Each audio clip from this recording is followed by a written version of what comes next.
बच्चों, सोच प्रति मिनट गति का डिक्टेशन के साथ आउटलाइन भी देखें। Yes, start. अधिकांश विकासशील देशों की तरह भारत में भी गुटनिरपेक्ष विदेश नीति का अपनाया जाना आज पहले किसी भी समय की अपेक्षा अधिक प्रासंगिक हो गया है। गुटनिरपेक्षता का बुनियादी रूप से अर्थ होता है कि देशों को स्वतंत्रतापूर्वक रहने और अपना विकास करने का अवसर मिले, चाहे वे किसी भी ब्लॉक के देश क्यों न हों। चाहे किसी विशेष समय में एक ब्लॉक हो या एक से अधिक गुटनिरपेक्ष देश यह चाहेंगे कि वे अपनी आज़ादी बनाए रखें, अपने हिसाब से फैसले कर सकें और उनको इस या उस ब्लॉक से पेशगी की नत्थी न होना पड़े। गुटनिरपेक्ष आंदोलन इस बात का स्थायी उदाहरण है कि किस तरह आम सहमति से फैसले किए जाते हैं।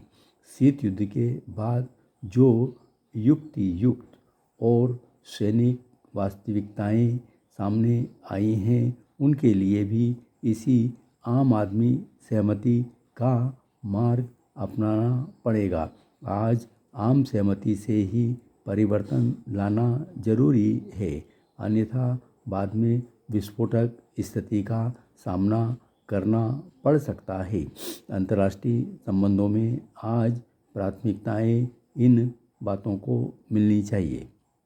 संयुक्त राष्ट्र संघ का लोकतांत्रिकरण व्यापक विनाशकारी आणविक और अन्य हथियारों का उन्मूलन और धनी तथा निर्धन देशों के बीच नाराजगी पैदा करने वाले आर्थिक और सामाजिक कारणों पर कुठाराघात करना, आधिपत्य जमाए रखने की कल्पना पर चिपके रहना नहीं चाहिए, उसे निश्चित रूप से छोड़ दिया जाना चाहिए। आणविक प्रसार का प्रश्न हमारे लिए एक मुख्य चिंता का विषय रहा है।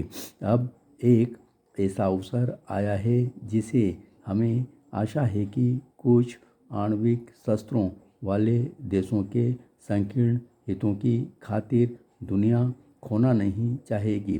पहले भले ही कभी आणविक अस्त्रों का कोई औचित्य रहा हो, अब तो वह कदापि नहीं है। इसे और अधिक स्पष्ट करने की कोई ज़रूरत नहीं है।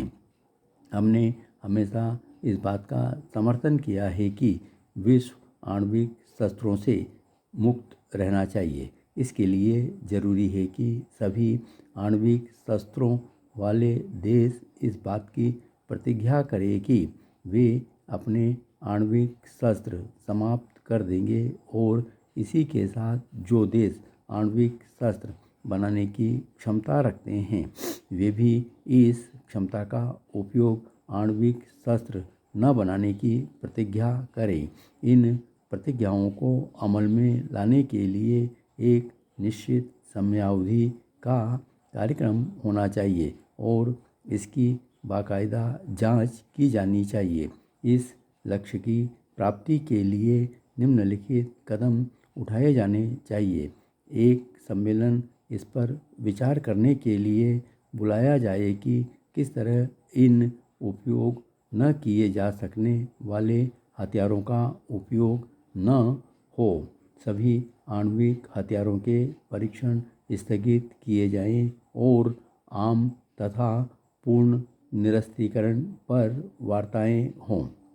जापान की तरह भारत भी उन बहुत थोड़े से देशों में से है जिन्होंने आणविक शस्त्र न बनाने का निर्णय किया है, हालांकि उसके पास इसकी क्षमता है।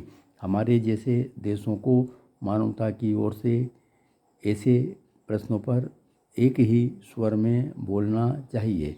इसी के बाद मैं इसकी चर्चा करना चाहूँगा कि भारत के साथ और हमारे दक्षिण एशिया क्षेत्र के साथ किस तरह जापान का योगदान पुनर्निर्माण कार्यों में अधिक बढ़ाया जा सकता है। धन्यवाद।